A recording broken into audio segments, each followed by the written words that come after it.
Russia is burning. Ukraine strikes almost daily. The Russian people are furious with the war their leader started being brought to their doorstep, and what does Putin do? He hides in his bunkers as his country falls apart around him. Putin now lives in fear, and he should.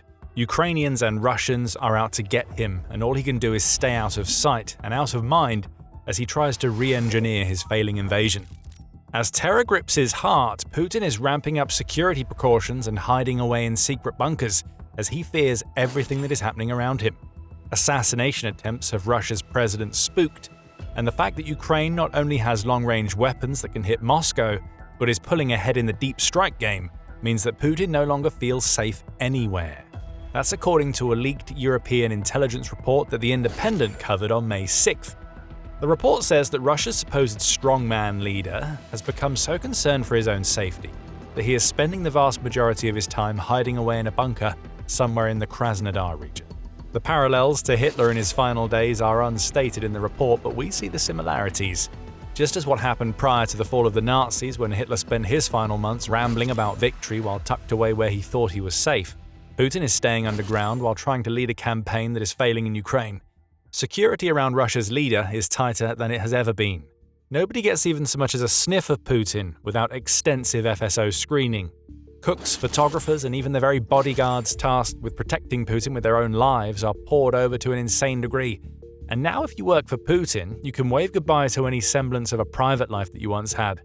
Phones are stripped away from all of Putin's workers as they are handed bunker-safe phones that are incapable of connecting to the internet. Even with his inner circle, Putin is doing everything that he can to suppress communication. The cynics among you might even suggest that the internet has become Putin's greatest enemy, especially amidst reports that he is shutting down the everyday Russians' access to Telegram. With that move, Putin has only raised the ire of his public even more, but we'll be coming back to that. Other insane security measures are far less subtle and encompass all of Russia. On May 5th, The Guardian reported that Russia planned on shutting down airports in Moscow and cutting mobile internet access for citizens ahead of what was supposed to be the glorious Victory Day parade to commemorate the Soviet Union's victory against Nazi Germany. That parade went over like a lead balloon. Putin declared a ceasefire that covered the big day on May 9th, likely in a desperate attempt to protect himself, as he was forced to make a public appearance. Russia also didn't put any of its military equipment on display for the first time since Putin made the parading of hardware a feature of Victory Day back in 2008. What we're seeing here is Putin doing everything that he can to make sure that nothing can get to him. And the Russian leader's combination of paranoia, desperation, and fear is made abundantly clear by the fact that he has even abandoned something that was once so precious to him, his residences. All of them. The Independent reports that Putin has stopped going to any of the palatial homes that he has set up for himself in Moscow and the Novgorod Oblast. This has been going on for months, following Russian claims in late December that Ukraine targeted one of Putin's homes with long-range drones. Ukraine denies that claim, stating that it's Russian propaganda designed to stir up sympathy for Putin as he collapses into his never-ending suspicion of everything. But true or not, the attack was enough to make Putin trade his luxurious lifestyle for months spent hiding away in dingy bunkers, only emerging when he absolutely has to. Unless he's also using body doubles. The former head of UK's MI6, Sir Richard Dearlove, said in January that he is certain that Putin uses this particular tactic to get out of having to make public appearances. After all, it's better that a double dies than the strongman himself. Speaking about strongmen, cowering in fear is the very last thing that you would expect somebody who carries that label to do, but Putin is doing it, and there is one big question on everybody's lips: why? The simple answer is fear. But it really goes much deeper than that. Putin is terrified of everything from Ukraine to his own people, as the scary situation that he has concocted in his own mind escalates with every incident that even slightly suggests that he is in danger. We'll start with the trigger for all of this: assassinations. The last few months have seen a string of key figures in Russia die or get injured in terrible circumstances. This time, it isn't Putin ordering people get pushed out of windows. Allies and cronies are dropping like flies all around the Russian leader. Back in February, senior Russian military official Vladimir Alexeyev, who was the deputy head of Russian military intelligence, was shot by an unknown assailant. A man who is supposed to have eyes everywhere failed to see the threat coming straight for him. The attack on Alexeyev is just one of the most recent of a spate of assassinations or assassination attempts against key Russian figures. Russia blames Ukraine for all of them. Ukraine isn't talking, at least in most cases. but we've been seeing things like this happen for a long time. In 2024, Lieutenant General Igor Kirillov, who was the head of Russia's radiological, chemical, and biological defense forces, met his end when a booby-trapped scooter exploded outside of his Moscow apartment block. But perhaps the most important of these assassinations, and likely the trigger for Putin deciding that he needed to hide himself away, came in December 2025. Lieutenant General Fanil Savarov died as the victim of a bomb planted under a car. Formerly the head of the Russian Army's Operational Training Department, Savarov lingered in hospital for a few hours before succumbing to his injuries. Just as was the case with Kirillov, whoever carried out this assassination knew where Savarov would be and was able to penetrate deep into Moscow to carry out their attack. And just like that, a man whom everybody in Russia, including Putin, considered a war hero for his actions in the Chechen wars in Syria, was turned to dust. It's no coincidence that the enhanced security measures that Putin has put in place came in the wake of Savarov's death. The car bomb in Moscow was a wake-up call for Putin, as he realized that nowhere is safe. How could Putin ever show his face in Russia's capital without a massive security detail again? Even the slightest hint of weakness could lead to an assassin creeping out of the shadows, so it's far better, in Putin's mind, to stay hidden as much as possible. According to The Independent, Savarov's death also led to division within the Kremlin, as individuals and entire agencies play the blame game with one another to try to avoid Putin's wrath. But the real outcome of this attack is clear.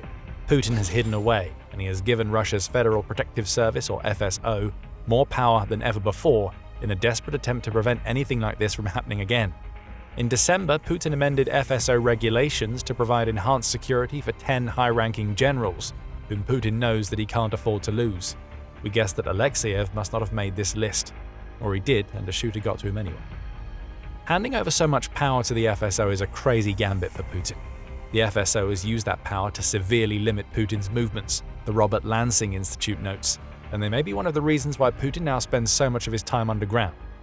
This evolution is typical of late-stage personalist regimes under perceived internal threat. Limiting exposure reduces vulnerability not only to kinetic threats, including drones, but also to insider risks, the Institute says.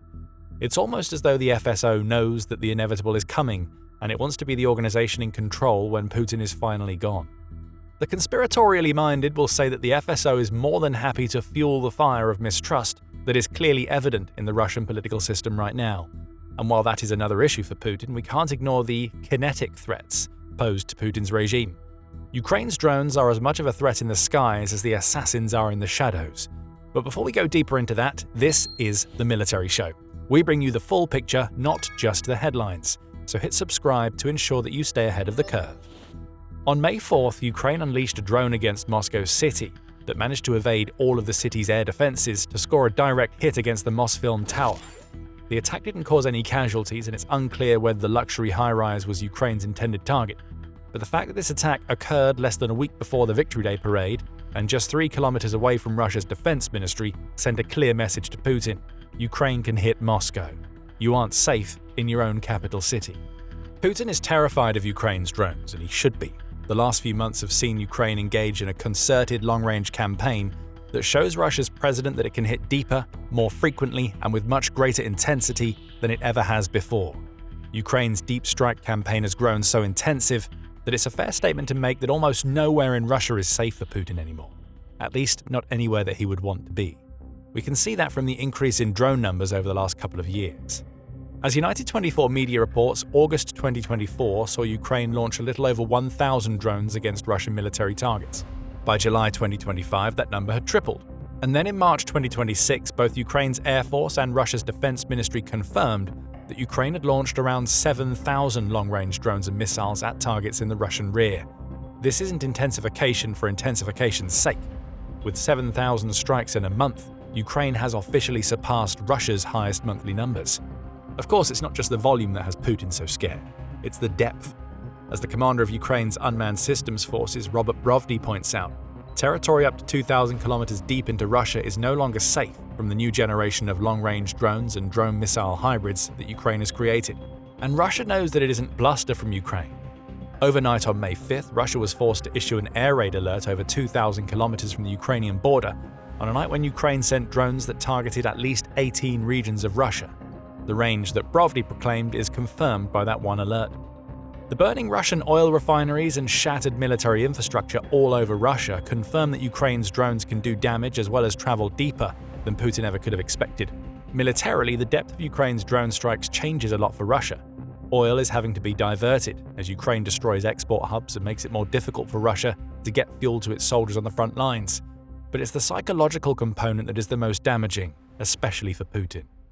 Russia's leader has spent most of his invasion trying to craft an image of Russia being invulnerable to Ukrainian strikes. Ukraine didn't have the weapons. Even if it did, Russia was so vast that those weapons would never reach any real targets. That narrative has fallen apart. Russia's people know it. Despite the internet crackdowns and everything else that Putin does to try to control the narrative, there is no mistaking the sounds of air raid sirens, the smoke in the air, and the closing down of airports.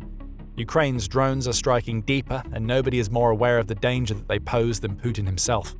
Russia's leader is hiding away in bunkers because he believes that if Ukraine knows where he is, the drones won't be far behind. Putin has practically said as much himself, albeit through the mouth of one of his puppets. According to Kremlin spokesperson Dmitry Peskov, all of the enhanced security protocols that now surround Putin are due to the combination of assassinations and the success that Ukraine's drones are having with their strikes deep into Russia.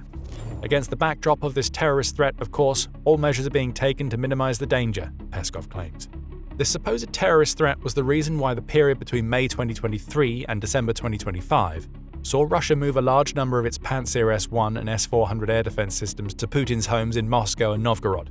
But not even sacrificing his own soldiers and their needs to protect himself is enough for Putin anymore. He's gone underground because he doesn't trust that those air defenses are enough to stop what Ukraine has in its arsenal. And he's right. Ukraine has proven that many times over with its strikes against these very systems. As Russia burns, Putin hides. But the real problem, and the one that the Kremlin won't ever admit publicly, is that it's not just Ukraine's assassins and drones that will have Putin in such a terrified lather. Over 4 years of a war that was supposed to be won in days is finally turning Russia's people against Putin, which has led to him fearing the threat from within, perhaps even more than the threat from Ukraine. We're already starting to see open dissent from the very propagandists who had been spreading Putin's message of war. One of the loudest, newly anti-Putin voices belongs to Ilya Remezlo, who is a lawyer and formerly reliable pro-Kremlin operator who has conducted a complete turnaround during the last couple of months. In March, Remezlo published an essay on his Telegram account, which is followed by around 90,000 people, entitled 5 Reasons Why I Stopped Supporting Vladimir Putin. In that piece, Remezlo decried Russia's president as illegitimate and said that he was waging a failing war. Power has corrupted Putin irretrievably, the 42-year-old lawyer said, and as the Washington Post points out, the sudden turnaround has exposed a rift in Russia's power circles. Putin responded to all of this by having Remezlo put into a psychiatric hospital.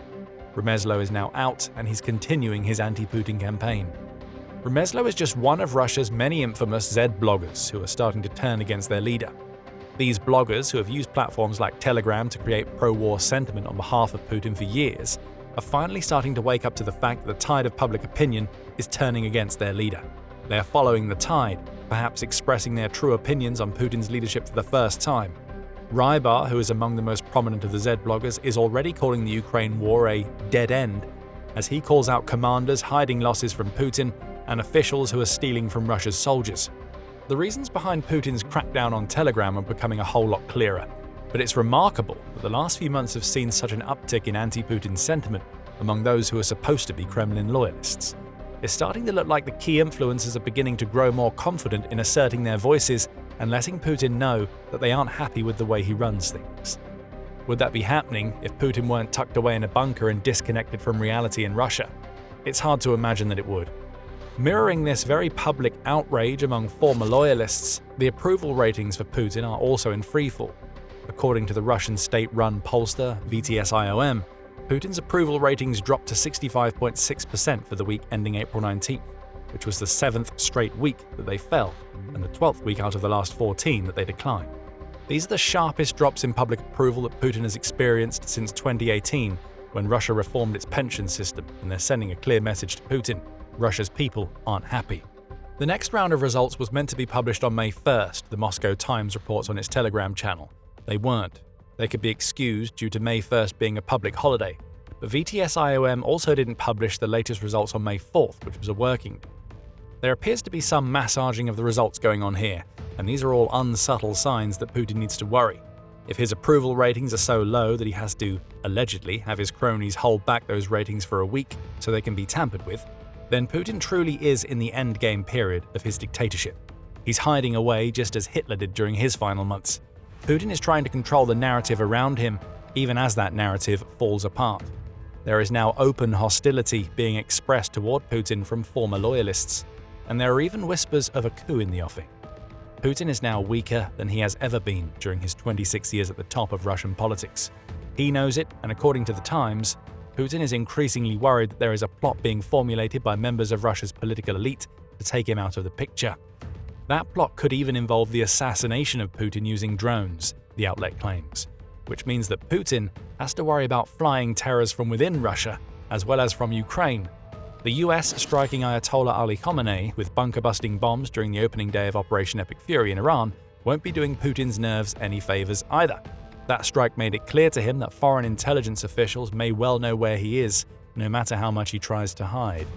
Putin has been reduced from a strongman to a rat in a maze of cages. One by one, his exit routes are being cut off. In Putin's fear-addled mind, everybody is out to get him. And you know what? He may just be right. And as Putin hides away, his grip on power is failing. Nowhere is that clearer than in Crimea. Illegally annexed by Russia in 2014, Crimea was supposed to be a monument to Russian dominance. But now Ukraine is drawing closer to liberating the peninsula from Russia's grasp, and Putin can do nothing to stop it while he's tucked away in his hidey hole. Find out about Ukraine's master plan for Crimea by watching our video. And if you enjoyed what you saw today, remember to subscribe to The Military Show to see more of our analysis on the state of Putin's rule over 4 years into his failing invasion. And thank you, as always, for watching.